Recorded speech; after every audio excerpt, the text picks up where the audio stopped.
po kaming gasol at wala na rin pong uling. Ngayon naman po ay kukuha kami ng panggatong. Nakahoy naman po ang gagamitin namin. At gumagawa na po kami ng tungko ng aking partner. Ayan, kumukuha na rin po kami ng panggatong. Dahil po sa hirap po ng buhay ngayon.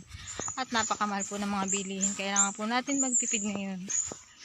Kaya ito po, kahoy na lang po muna ang aming ipangluluto.